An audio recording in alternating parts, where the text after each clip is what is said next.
All right, Miami, today let's talk about the seaqurium. And before you tell me, Alex, we already know this, the seaqurium story and what happened there.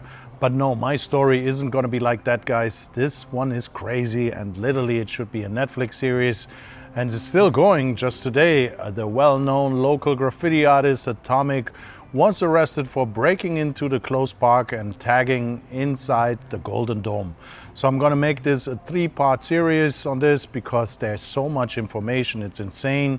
I dug very deep and I went down literally a rabbit hole and put it all together so you guys have the story.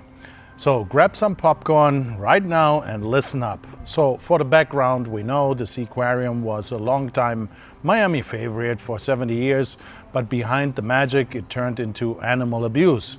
We all know the stories, the protesters, and then the county finally shut it down. But the real story behind this park is about the man who owned it at the end. So this name was Eduardo Albor. He's a corporate lawyer that turned into a businessman and built one of the most powerful companies in all Mexico called the Dolphin Company.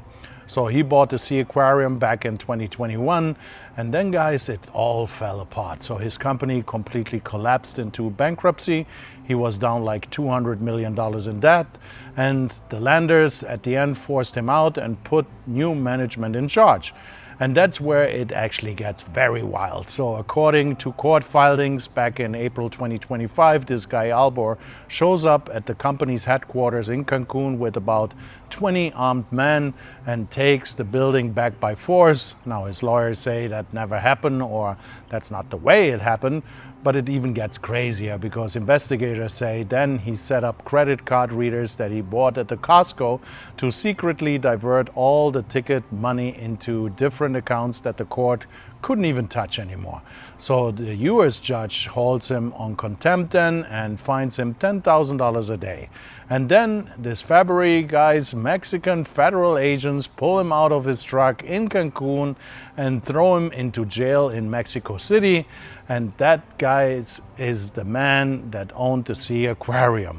So that's part 1, guys, and tomorrow the part 2 is where we're going to show you one of the most connected developers ended up with a 99-year lease on our public waterfront land, and whatever, we actually got a good deal out of it or not.